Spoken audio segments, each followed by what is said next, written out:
Hi. Welcome to Moments in Medicine Live. This is a weekly chat hosted on Nebraska Medicine's Facebook page every Wednesday at noon. Topics vary week to week, and today I am privileged to introduce you to Dr. Pavan Tandra. He is a medical oncologist at Nebraska Medicine.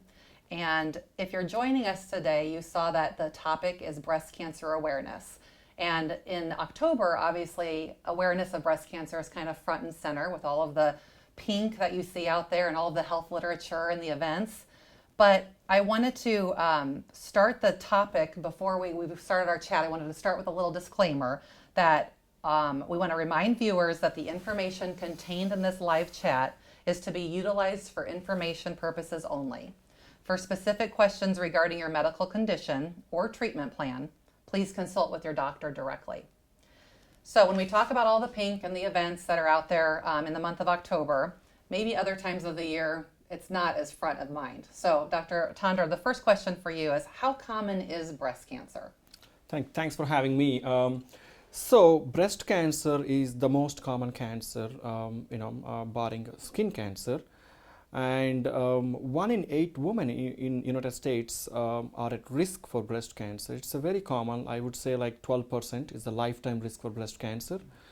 And also breast cancer is one of the cancers which can be preventable by using mammograms, a screening technique, mammogram, and trying to identify the cancers at a very early stage. And we can cure them. I think the 5-year survival rates of breast cancer in early stage are more than 98%, according to the National Cancer Institute.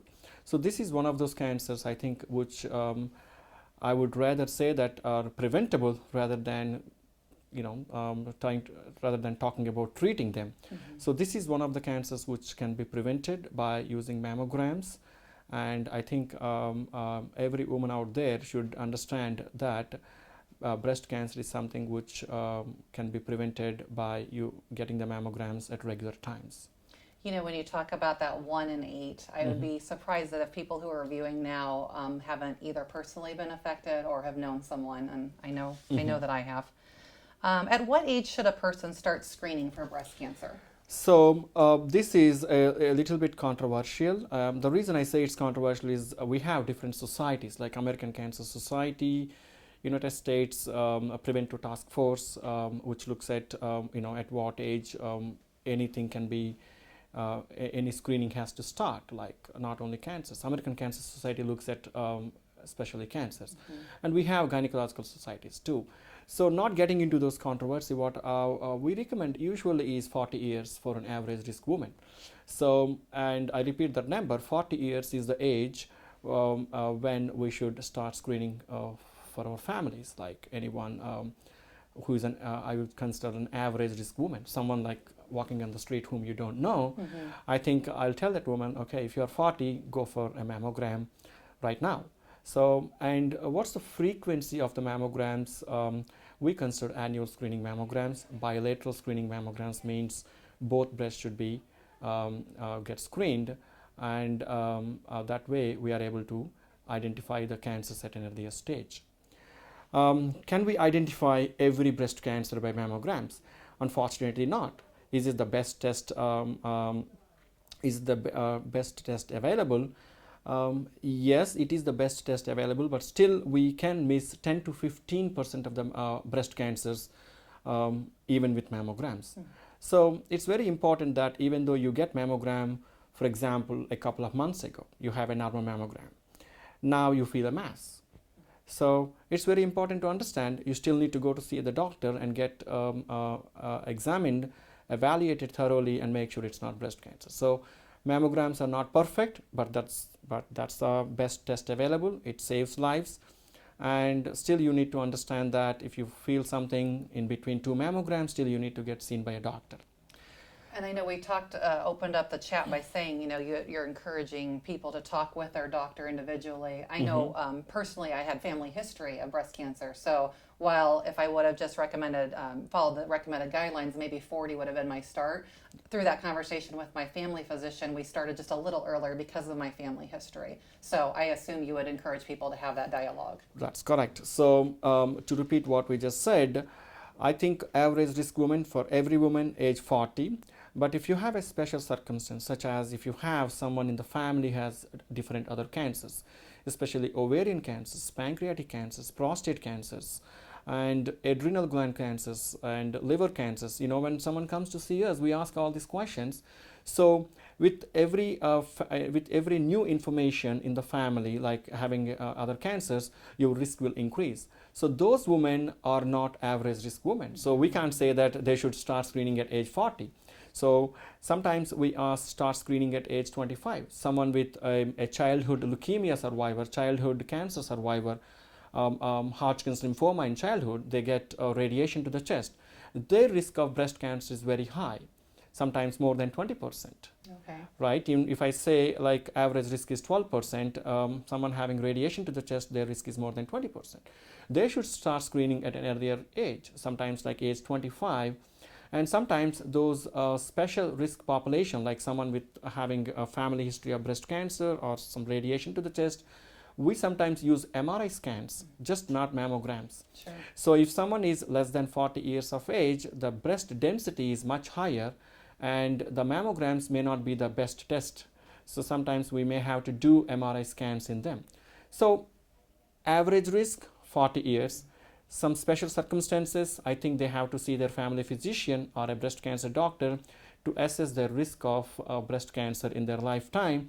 And if their risk is more than 12%, then we should be discussing having special techniques of screening such as MRI scans or doing some genetic tests. Sometimes if you have family history of other cancers, you may be at risk of other cancers like ovarian cancer. So it just opens the Pandora's box. You just come and see a doctor and we assess the risk and we recommend certain other tests. So every woman's risk is different.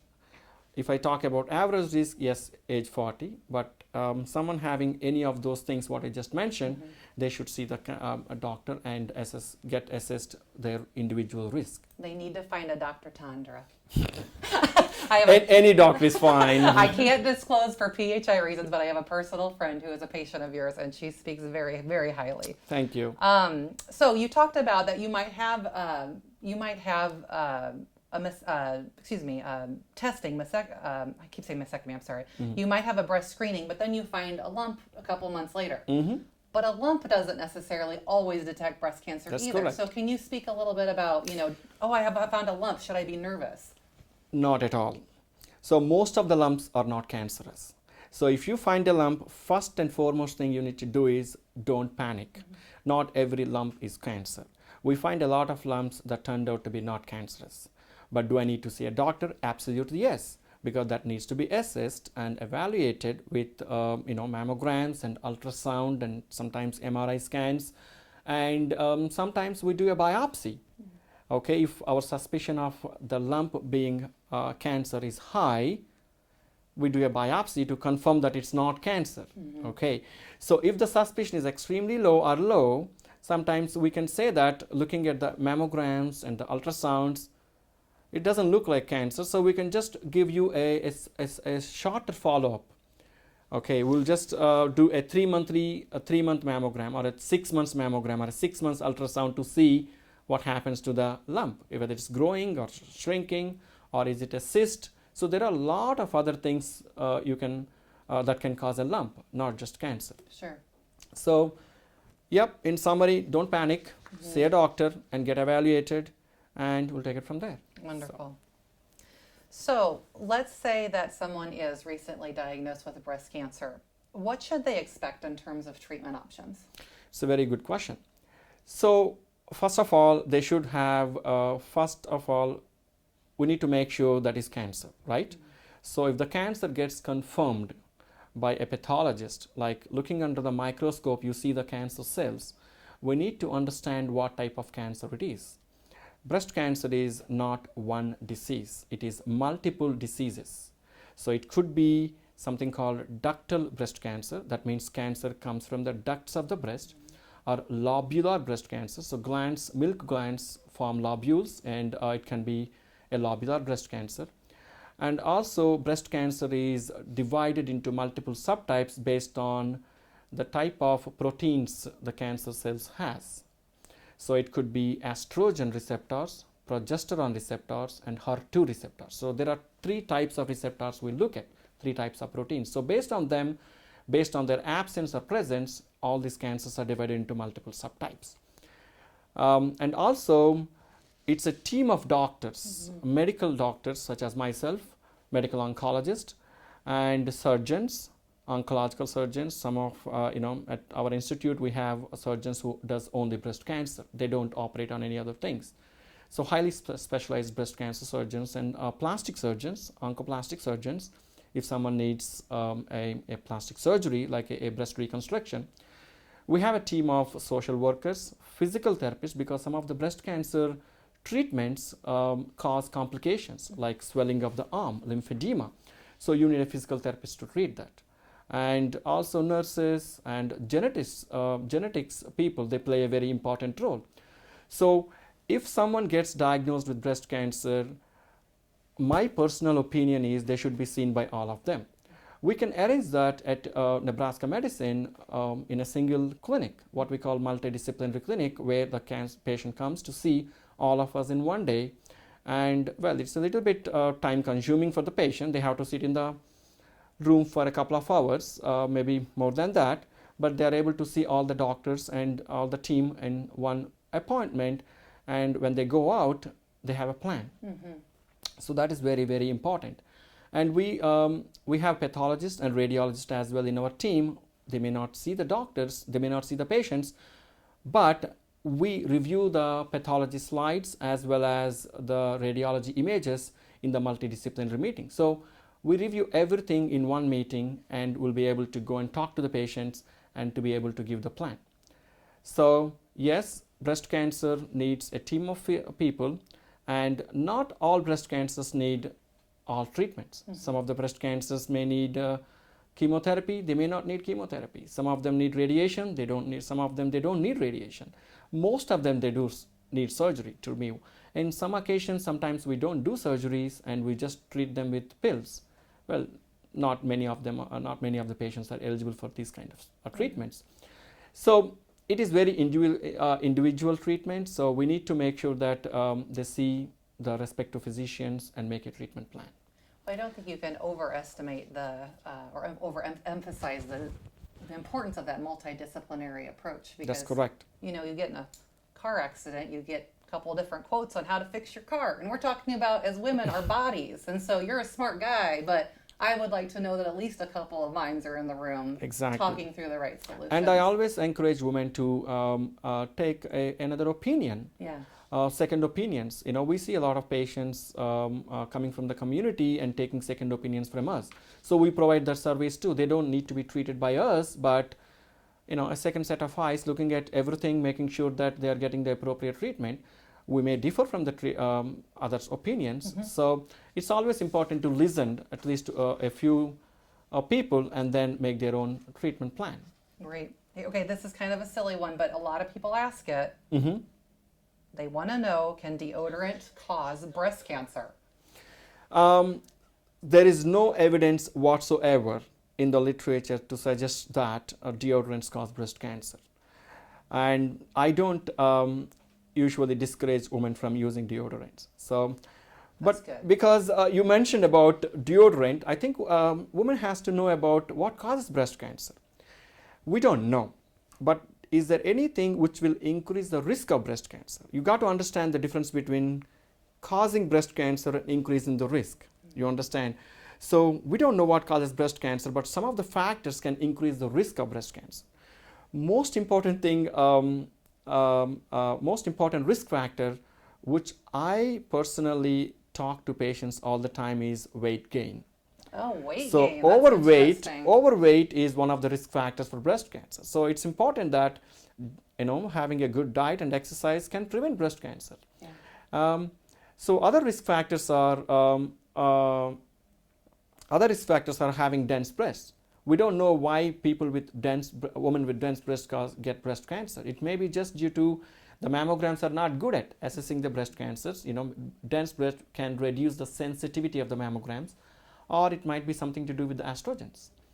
The other risk factors are taking oral contraceptive pills, and the age at menarche, when they started their first menstrual period, age at first pregnancy. All those things will be taken into consideration when we assess the risk for breast cancer in an individual woman. So yes, overweight, I think that is something which is very, very important to consider. Okay. Diet and exercise. Well, last question, and if you're joining us a little late, we're here with Dr. Tandra. He's one of the medical oncologists at Nebraska Medicine. I'm Heidi Woodard. Thank you for joining us.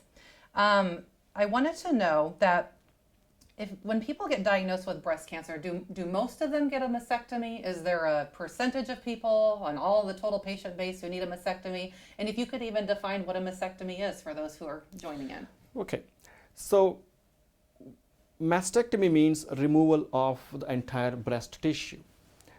Lumpectomy, in other words, it's called breast conserving surgery, BCS, is basically trying to conserve the breast tissue.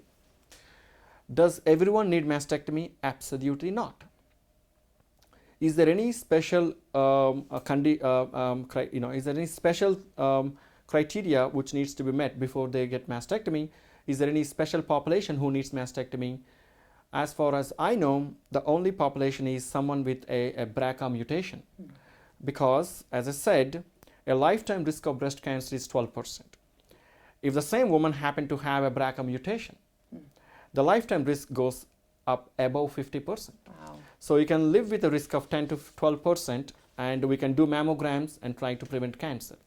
But I don't think even in your family or in my family, we don't want any of our mother or sister to live with a risk of 50%. The only way we can, also someone with BRCA1 and BRCA2 mutation are also at risk of ovarian cancers. So those are the population we always recommend double mastectomy. So the other conditions where they can go, we recommend double mastectomy is those population whom we cannot offer breast conserving surgery. So I don't know if I have answered your question. Breast conserving surgery should be the standard of care. Sure. Everyone should be offered breast conserving surgery unless the surgeon, I'm not a surgeon, unless the surgeon tells that he or she cannot offer breast conserving surgery safely. Safely in the sense we should be able to remove the entire tumor, make sure the margins are negative, and if that can be achieved and the breast contour shape can be maintained with breast conserving surgery, that is the way to go. Wonderful. Well, this has been a wonderful discussion. I appreciate taking the time today. I did want to plug one other thing. We're just 2 days away from the Big Breakfast drive-through event.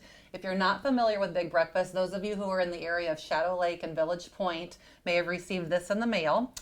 What it is, like I said, it's a free drive-through event that takes place at Shadow Lake Town Center in the parking lot there, and also in the parking lot of the Nebraska Medicine Village Point campus. You stay in your car. They might be calling for some rain this Friday. Stay comfy in your car. You drive through 3 stations. You get free health literature, you get a free breakfast, and you get a swag bag full of some goodies to take home. So the event is from 6:30 to 9 a.m., and it'd be a great way to start off your Friday. We'll hopefully see you there. Again, I want to thank Dr. Tandra for this particular Moments in Medicine. We'll see you next Wednesday at noon for a different session, and you'll be joined by Kayla Thompson.